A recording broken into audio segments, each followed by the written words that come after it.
Imagine um menino de apenas 12 anos, com o celular tremendo nas mãos, gravando em segredo o momento que mudaria sua vida para sempre. Do outro lado da tela, um policial militar fardado gritava: "Seu moleque fedorento, você e sua família de favelados não valem nada." Mas esse menino não sabia que estava prestes a derrubar um dos esquemas de corrupção mais sujos que você já ouviu falar.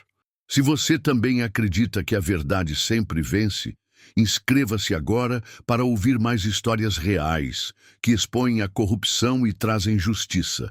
Porque hoje você vai descobrir como um garoto corajoso provou que até os mais poderosos podem cair quando a verdade vem à tona.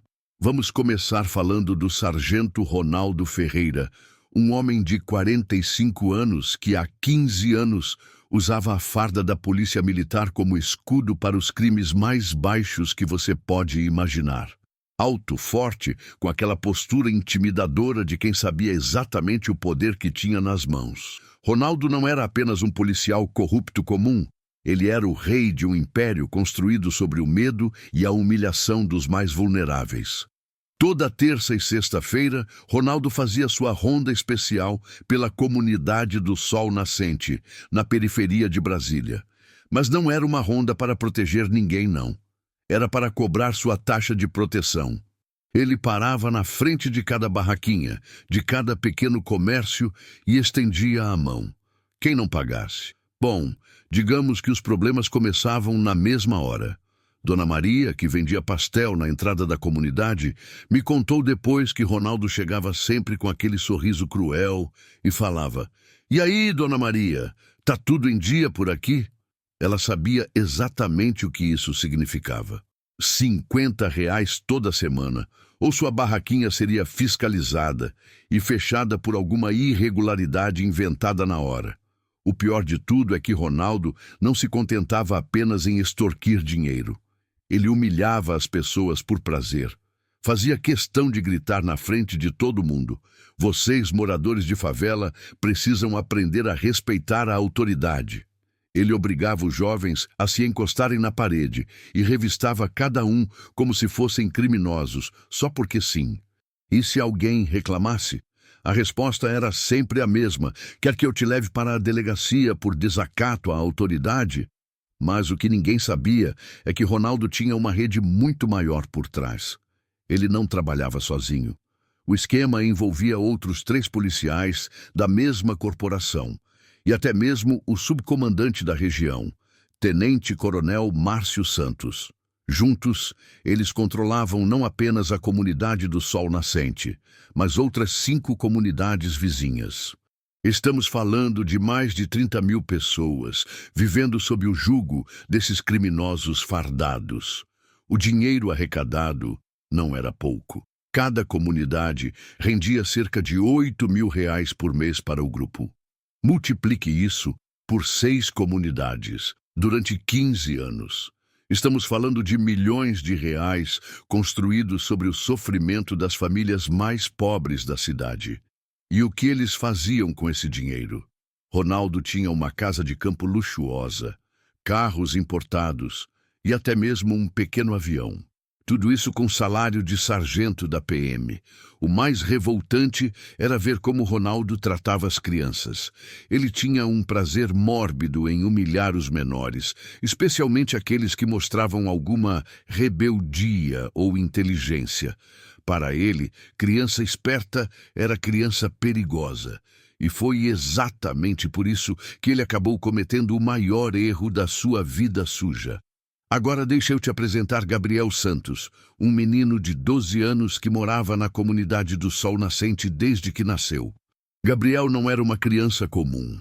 Sabe aqueles meninos que nascem com uma curiosidade natural, que fazem perguntas que até adulto não sabe responder? Era exatamente assim que ele era. Filho de Conceição, uma mulher forte que trabalhava como diarista em 3 casas diferentes para sustentar Gabriel e sua irmãzinha de 6 anos, a pequena Ana. O pai tinha ido embora quando Ana nasceu, deixando Conceição sozinha com 2 crianças pequenas e um aluguel para pagar. Gabriel era daqueles meninos que você olha e vê que tem algo especial. Ele sempre tirava as melhores notas da escola, não porque era obrigado, mas porque realmente gostava de aprender. Sonhava em ser jornalista. Passava horas assistindo reportagens na TV e sempre dizia para a mãe: "Um dia eu vou contar as histórias que ninguém quer contar, mãe." E sabe o que mais me impressiona na história do Gabriel? A forma como ele cuidava da família.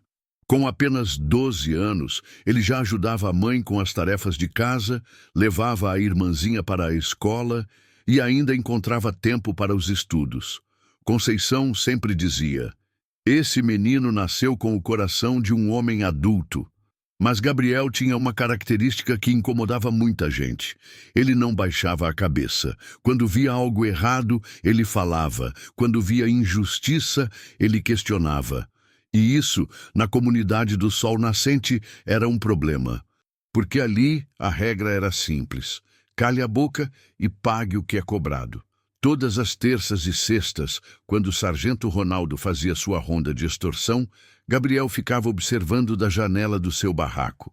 Ele via o policial cobrando dinheiro dos comerciantes, via as pessoas baixando a cabeça com medo, via a humilhação estampada no rosto de cada morador. E isso o deixava furioso. "Por que todo mundo tem medo dele, mãe?" Gabriel perguntava para Conceição depois que Ronaldo passava. E a mãe, preocupada, sempre respondia: "Filho, existem pessoas que são mais fortes que nós. A gente precisa ter cuidado." Mas Gabriel não conseguia aceitar essa explicação. Na escola, ele havia aprendido sobre direitos, sobre justiça, sobre como a polícia deveria proteger as pessoas, não assombrá-las. E quanto mais ele pensava nisso, mais ele sentia que algo estava errado. Muito errado. Foi então que Gabriel teve uma ideia que mudaria tudo. Ele tinha ganhado um celular usado da patroa da sua mãe, um aparelho simples, mas que gravava vídeos. E foi nesse momento que ele decidiu. Ia começar a documentar tudo o que via. Não sabia ainda o que faria com essas gravações, mas sentia no coração que um dia elas seriam importantes. Era uma terça-feira do mês de março, quando tudo começou a mudar. Gabriel estava voltando da escola quando viu uma movimentação estranha perto da barraquinha do seu João, um senhor de 68 anos que vendia doces caseiros para complementar a aposentadoria miserável que recebia. Sargento Ronaldo estava lá, mas dessa vez não estava sozinho. Tinha mais 2 policiais com ele e todos pareciam mais agressivos que o normal. Seu João estava visivelmente nervoso, mexendo nas mãos e olhando para os lados como se procurasse uma saída que não existia. Gabriel se escondeu atrás de uma das casinhas e começou a prestar atenção na conversa. Foi aí que ele ouviu algo que o fez gelar. "Olha aqui, seu velho inútil." Ronaldo falava com aquela voz grossa e ameaçadora. "O preço subiu. Agora são R$ 100 por semana, não 50. E não adianta fazer essa cara de choro, porque eu sei que você tem o dinheiro." Seu João, com a voz tremendo, respondeu: "Mas, sargento, eu não tenho esse dinheiro todo. Minha aposentadoria é só um salário mínimo e eu ainda preciso comprar remédio para a pressão." E foi aí que Ronaldo perdeu completamente a linha. Gabriel viu o policial agarrar seu João pela camisa e empurrar o idoso contra a parede da barraquinha. "Você está duvidando da minha palavra, seu velho desgraçado. Quer que eu feche essa pocilga sua e ainda te leve preso por sonegação?" Mas a humilhação estava só começando. Ronaldo forçou seu João a abrir a pequena caixa onde guardava o troco e pegou todo o dinheiro que estava lá. Eram apenas R$ 43, tudo o que o homem tinha arrecadado naquele dia. "Isso aqui nem dá para a metade do que você me deve," Ronaldo disse enquanto contava as moedas e notas amassadas. "Sabe o que vai acontecer? Você vai trabalhar de graça para mim até quitar a dívida. E mais, toda sexta-feira você vai trazer doces para minha família sem cobrar um centavo." Gabriel sentia o sangue fervendo dentro das veias. Mas o pior ainda estava por vir. Ronaldo não se contentou em roubar o dinheiro do idoso. Ele queria humilhar, queria mostrar quem mandava ali. Então, ele pegou todos os doces que estavam na barraquinha, doces que seu João havia passado a madrugada fazendo, e jogou tudo no chão. "Olha só", ele disse rindo, "parece que seus doces estão estragados. Vou ter que multar você por vender comida imprópria para consumo." Então, ele pegou uma caneta e começou a escrever uma multa falsa, inventada na hora. Seu João começou a chorar. Um homem de 68 anos, que havia trabalhado a vida inteira, chorando na frente de 3 policiais que deveriam estar protegendo ele. E sabe o que mais me revolta? Os outros 2 policiais estavam lá, assistindo tudo, e até rindo da situação. Foi nesse momento que Gabriel tomou a decisão que mudaria sua vida. Ele tirou o celular do bolso, ligou a câmera e começou a gravar. Suas mãos estavam tremendo tanto que ele precisou apoiar o aparelho numa janela para conseguir filmar direito, mas ele conseguiu capturar cada segundo daquela humilhação. Na gravação, é possível ouvir Ronaldo claramente falando: "Vocês, moradores de favela, precisam entender que eu sou a lei aqui. Eu posso fazer o que quiser com vocês e ninguém vai fazer nada. Porque quem vai acreditar na palavra de um favelado contra a palavra de um sargento da PM?" E então veio a parte que mais me marca até hoje. Seu João, no meio das lágrimas, tentou falar alguma coisa, e Ronaldo respondeu: "Cala a boca, seu velho inútil. Você e toda essa comunidade de miseráveis não valem o salário que eu recebo para aguentar vocês." Gabriel gravou tudo. Cada palavra, cada gesto de violência, cada momento de humilhação. Quando os policiais finalmente foram embora, ele ainda ficou filmando seu João no chão, tentando juntar os doces pisoteados, chorando como uma criança. Naquela noite, Gabriel não conseguiu dormir. Ele ficou olhando para o vídeo no seu celular, sabendo que tinha nas mãos algo importante, mas sem saber o que fazer com aquilo. Era apenas um menino de 12 anos contra um sistema inteiro de corrupção. Como ele poderia enfrentar isso sozinho? Nos dias seguintes àquela terça-feira terrível, Gabriel não conseguia tirar a imagem de seu João chorando da sua cabeça. Ele carregava aquele vídeo no celular como se fosse um peso no peito. Sabia que tinha algo poderoso nas mãos, mas era apenas uma criança. Quem acreditaria nele contra um sargento da polícia? Foi então que a curiosidade natural do Gabriel falou mais alto. Se Ronaldo fazia isso na frente de todo mundo, sem medo de consequências, o que mais ele estaria fazendo escondido? Gabriel decidiu investigar. Ele começou a observar os padrões. Toda terça e sexta, sempre no mesmo horário. Mas Gabriel reparou que às quintas-feiras, Ronaldo também aparecia na comunidade, só que sozinho e sempre indo para o mesmo lugar. Uma casa abandonada no final da rua que todo mundo dizia que era mal assombrada. A curiosidade foi mais forte que o medo. Na quinta-feira seguinte, Gabriel esperou Ronaldo chegar e decidiu seguir ele. Manteve distância, escondendo-se atrás de carros e postes, com o coração batendo tão forte que tinha certeza que todo mundo podia ouvir. E foi aí que Gabriel descobriu o que mudaria tudo. A casa não estava abandonada. Por dentro, ela era um verdadeiro depósito.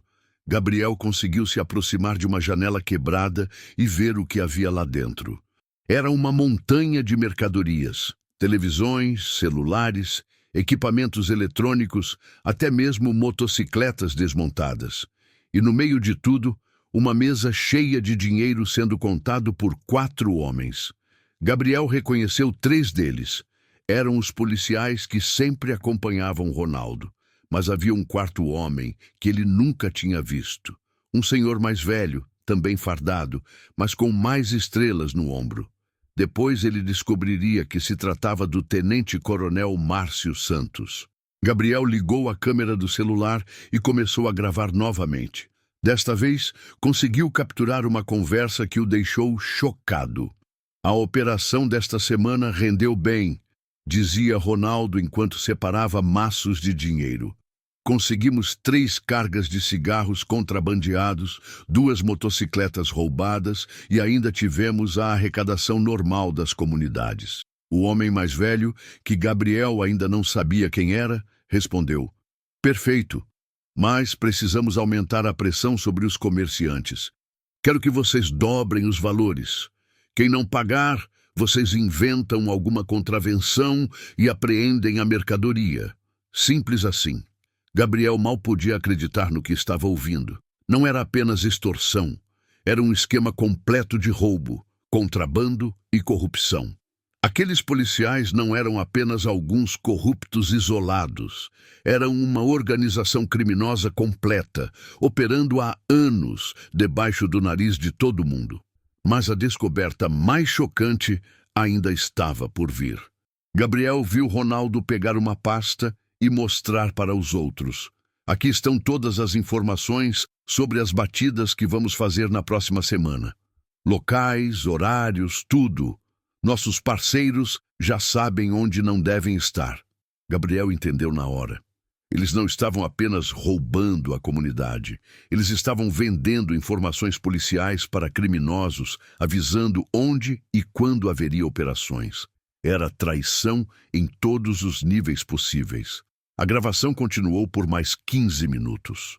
Gabriel conseguiu documentar a divisão do dinheiro, os planos para a semana seguinte e até mesmo uma lista de comerciantes que seriam visitados para aumentar as contribuições forçadas. Mas foi no final da reunião que Gabriel gravou a frase que se tornaria a chave de tudo. O tenente-coronel Márcio Santos disse claramente: lembrem-se, somos intocáveis. Temos proteção lá em cima. Enquanto o deputado Carvalho estiver cobrindo nossa retaguarda, podemos fazer o que quisermos. Gabriel quase deixou o celular cair quando ouviu isso. Um deputado estava envolvido? O esquema era ainda maior do que ele imaginava. Não eram apenas alguns policiais corruptos. Era uma rede que chegava até o poder político. Quando os homens começaram a se preparar para sair, Gabriel saiu correndo. Chegou em casa com o coração disparado, as mãos tremendo e 2 gravações no celular que poderiam mudar tudo. Mas agora ele tinha certeza de uma coisa. Estava lidando com pessoas muito mais perigosas do que imaginava. Naquela noite, Gabriel ficou acordado até tarde, pensando no que fazer. Ele tinha evidências de crimes graves, mas era apenas uma criança. Se essas pessoas descobrissem que ele sabia de tudo, o que fariam com ele? E com sua família? Mas uma coisa Gabriel tinha certeza. Não podia fingir que não tinha visto nada. Não podia continuar assistindo seu João e tantas outras pessoas sendo humilhadas e roubadas todos os dias. Ele precisava encontrar um jeito de usar aquelas gravações. Precisava encontrar alguém em quem confiar. Gabriel passou 3 dias inteiros pensando no que fazer com aquelas gravações. Ele sabia que tinha algo explosivo nas mãos, mas também sabia que estava brincando com fogo. Como uma criança de 12 anos poderia enfrentar uma organização criminosa que envolvia policiais e até mesmo um deputado? Foi quando ele lembrou da professora Helena, sua professora de português na escola. Ela sempre falava sobre justiça, sobre como as palavras tinham poder para mudar o mundo. Se tinha alguém em quem Gabriel confiava, era ela. Na sexta-feira de manhã, antes das aulas começarem, Gabriel pediu para falar com a professora Helena em particular.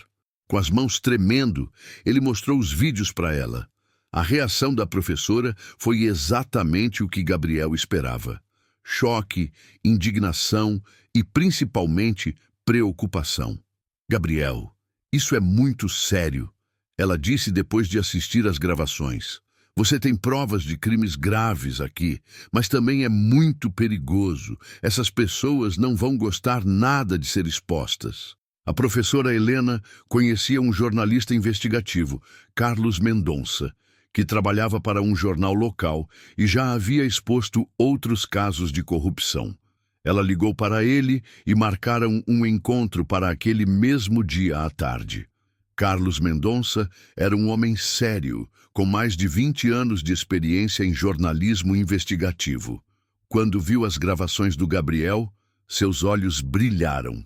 Meu garoto, você tem nas mãos o caso mais importante que eu já vi em toda a minha carreira. Mas preciso te avisar, o caminho a partir de agora vai ser muito difícil. O jornalista explicou que seria necessário fazer uma investigação completa antes de publicar qualquer coisa. Eles precisavam de mais evidências, precisavam confirmar as informações e principalmente precisavam garantir a segurança do Gabriel e da sua família. Mas o destino tinha outros planos. Na segunda-feira seguinte, quando Gabriel estava voltando da escola, ele percebeu que estava sendo seguido. Um carro escuro vinha atrás dele, a 3 quarteirões. Gabriel acelerou o passo e entrou correndo numa loja. Quando saiu, o carro havia sumido, mas ele sabia que não tinha sido coincidência. Naquela mesma tarde, algo terrível aconteceu. Sargento Ronaldo apareceu na casa de Gabriel, mas dessa vez não era cobrança de rotina. Ele estava furioso, com os olhos vermelhos de raiva, acompanhado pelos outros 2 policiais. "Conceição!" ele gritou do portão. "Traga seu filho fedorento aqui fora. Agora!" Gabriel sentiu as pernas fraquejarem. Eles sabiam, não sabia como, mas eles sabiam que ele tinha as gravações. Conceição saiu de casa assustada, puxando Gabriel pelo braço. "O que foi, sargento?"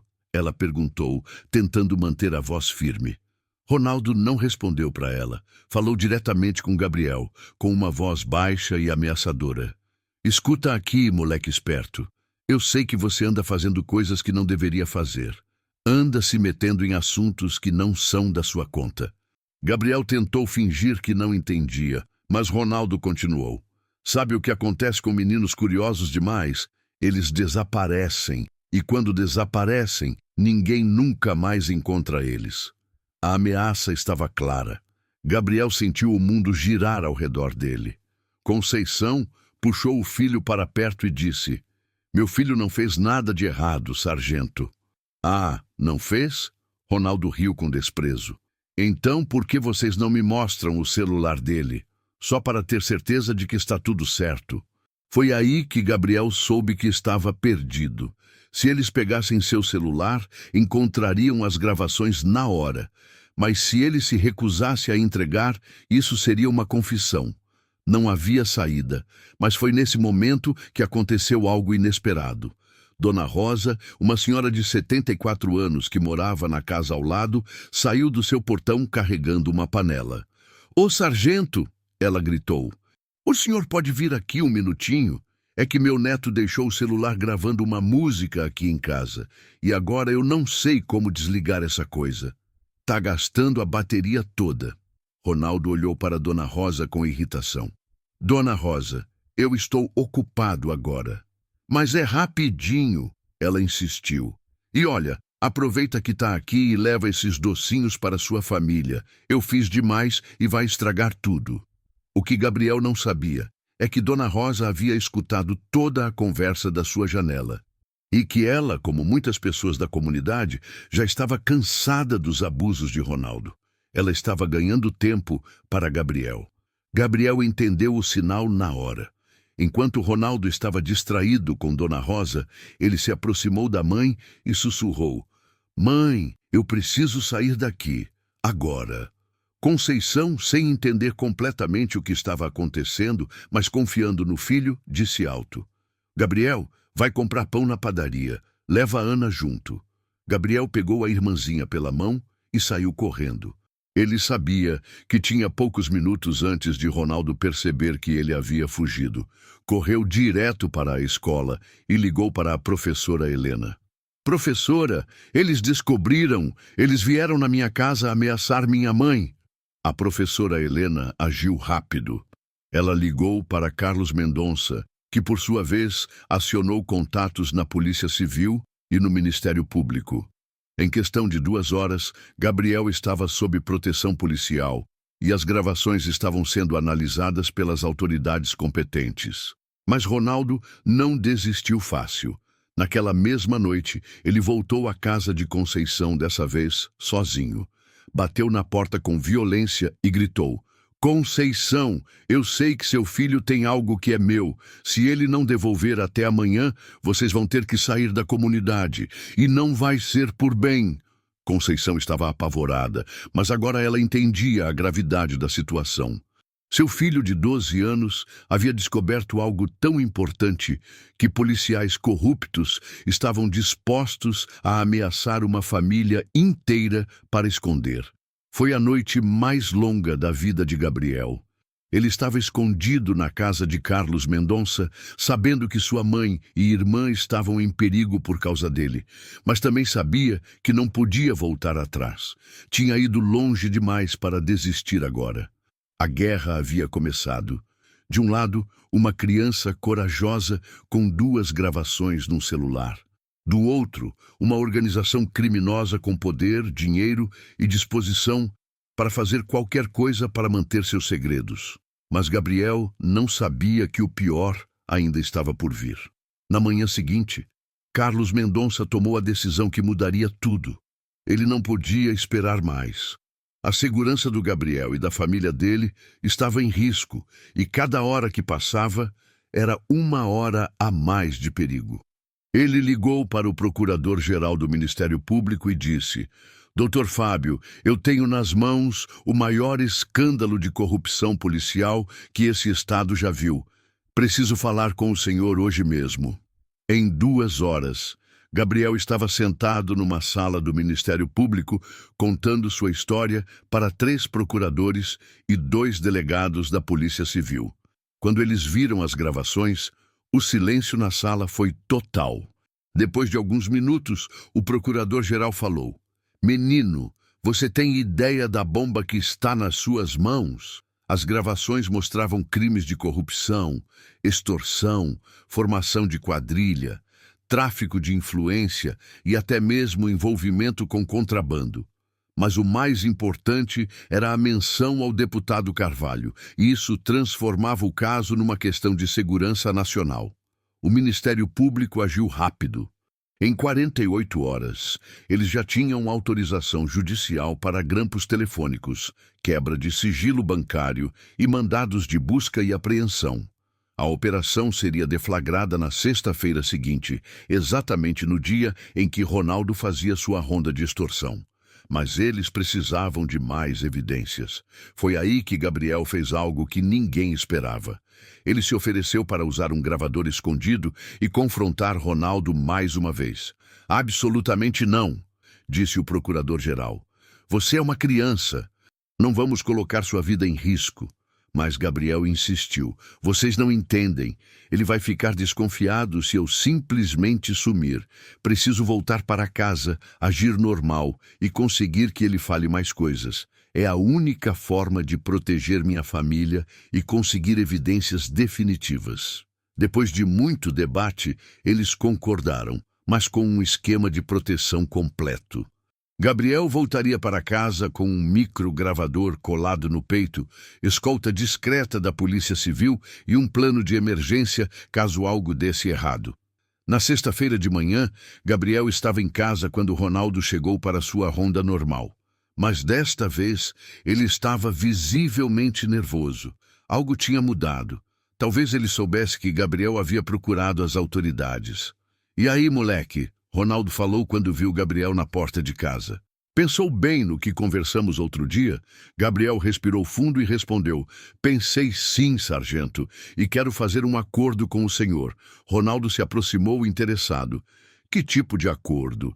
Eu vi coisas que não deveria ter visto, Gabriel disse, seguindo exatamente o roteiro que havia ensaiado com os procuradores.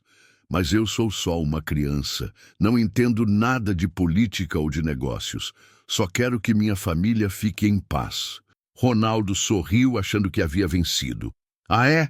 E o que você viu exatamente? Gabriel fingiu nervosismo.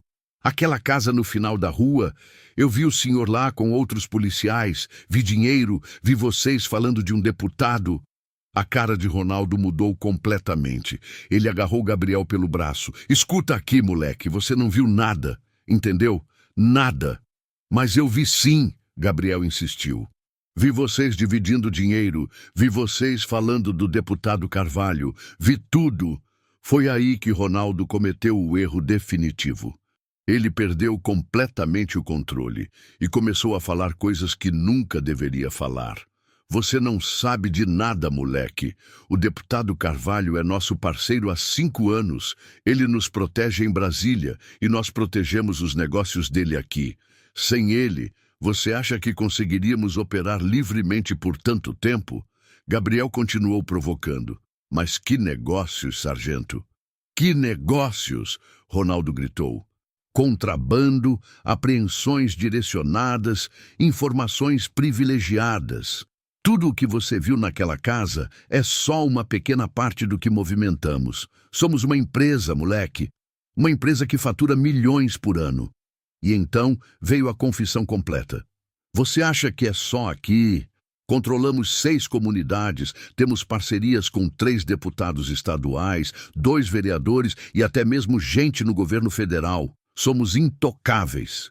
Gabriel tinha conseguido.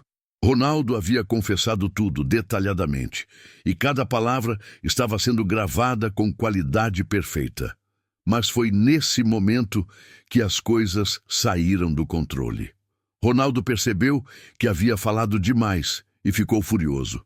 Sabe de uma coisa? Você sabe demais. E criança que sabe demais não vive muito tempo. Ele puxou a arma da cintura e apontou para Gabriel. Vamos dar uma voltinha, moleque. Você vai me mostrar tudo o que gravou, tudo o que fotografou, e depois nós vamos resolver esse problema de uma vez por todas. Foi aí que o plano de emergência entrou em ação. Gabriel gritou a palavra código que havia combinado. Socorro! Fogo! Em menos de 30 segundos, 4 policiais civis surgiram de carros disfarçados. Ronaldo ainda tentou resistir, mas foi dominado rapidamente. Quando revistaram ele, encontraram mais de 15 mil reais em dinheiro vivo no carro e um caderno com anotações de todas as extorsões dos últimos 6 meses. Simultaneamente, a Operação Sol Nascente estava sendo deflagrada em toda a cidade. Mandados de busca e apreensão eram cumpridos na casa de Ronaldo, na casa do tenente-coronel Márcio Santos, no escritório do deputado Carvalho e na famosa casa abandonada que Gabriel havia descoberto. O que eles encontraram superou todas as expectativas. Na casa de Ronaldo, 850 mil em dinheiro, joias, documentos falsos e uma lista com nomes de mais de 200 comerciantes extorquidos. Na casa do tenente-coronel, 1,2 milhão em espécie, 3 carros de luxo e documentos comprovando compra de propriedades rurais com dinheiro da corrupção. Mas foi no escritório do deputado Carvalho que encontraram o maior tesouro. Um computador com planilhas detalhadas de todos os pagamentos recebidos da organização criminosa, contratos superfaturados que beneficiavam empresas fantasmas e até mesmo gravações de conversas onde ele orientava os policiais sobre como expandir o esquema. Em apenas 6 horas, toda a organização criminosa havia caído. 7 policiais presos, um deputado com mandado de prisão expedido, 2 empresas lacradas e mais de 3 milhões em bens apreendidos. Mas o mais impressionante veio depois. Quando a notícia da prisão se espalhou pela comunidade do Sol Nascente, aconteceu algo que ninguém esperava. As pessoas começaram a sair de suas casas, uma a uma, e se reunir na rua principal. Em 15 minutos, mais de 200 pessoas estavam ali, algumas chorando, outras gritando de alegria. Seu João, aquele senhor humilhado que havia motivado Gabriel a agir, foi o primeiro a falar. 15 anos. 15 anos vivendo com medo desse homem. E foi uma criança corajosa que nos libertou. A multidão começou a aplaudir. Era como se uma nuvem negra que pairava sobre a comunidade há décadas tivesse finalmente se dissipado. 6 meses depois da Operação Sol Nascente, eu tive a oportunidade de conversar com Gabriel novamente. Ele estava diferente. Ainda era o mesmo menino curioso e inteligente, mas agora carregava uma maturidade que poucos adultos possuem. Sabe o que mais me marca até hoje? Ele me disse. Não foi a prisão do Ronaldo, não foram as reportagens na TV. Foi ver seu João voltando a sorrir. Foi ver minha mãe dormindo tranquila pela primeira vez em anos. O julgamento de Sargento Ronaldo foi um dos mais acompanhados da história da cidade. Ele foi condenado a 23 anos de prisão por formação de quadrilha, extorsão, corrupção e ameaça de morte. O tenente-coronel Márcio Santos pegou 18 anos. O deputado Carvalho teve seu mandato cassado e foi condenado a 15 anos de reclusão. Mas a justiça não parou por aí. O dinheiro apreendido na operação foi revertido em melhorias para 6 comunidades que sofreram com a extorsão. Foram construídas 2 escolas, um posto de saúde e um centro comunitário. A comunidade do Sol Nascente ganhou asfalto, iluminação pública e, pela primeira vez na história, policiamento comunitário de verdade. Gabriel virou uma pequena celebridade. Recebeu homenagens da Câmara dos Deputados. Foi convidado para palestras sobre coragem e cidadania. E até mesmo ganhou uma bolsa de estudos integral numa das melhores escolas particulares da cidade. Mas sabe o que mais me emociona nessa história? Gabriel continuou sendo o mesmo menino humilde de sempre. Ele usou a fama para criar um projeto social na sua comunidade, ensinando outras crianças sobre direitos e cidadania. Quero que outras crianças saibam que elas têm poder, ele sempre diz, que elas não precisam aceitar injustiça só porque são pequenas. Conceição, sua mãe, conseguiu um emprego fixo na prefeitura e saiu da vida de diarista. A pequena Ana hoje estuda na mesma escola que o irmão e sonha em ser advogada. Para defender as pessoas, igual meu irmão defendeu, ela sempre fala. E seu João? Ah, seu João voltou a fazer seus doces, mas agora ele os vende numa barraquinha nova, numa rua movimentada, sem medo de ninguém. Ele sempre diz para quem quiser ouvir: foi um anjo de 12 anos que me devolveu a dignidade. A última vez que vi Gabriel, ele estava terminando um projeto escolar sobre jornalismo investigativo. Ainda sonha em ser jornalista, mas agora com uma missão clara. Quero contar histórias que mudem a vida das pessoas, que mostrem que a verdade sempre vence. E sabe por que essa história me marca tanto? Porque ela prova algo que eu sempre acreditei.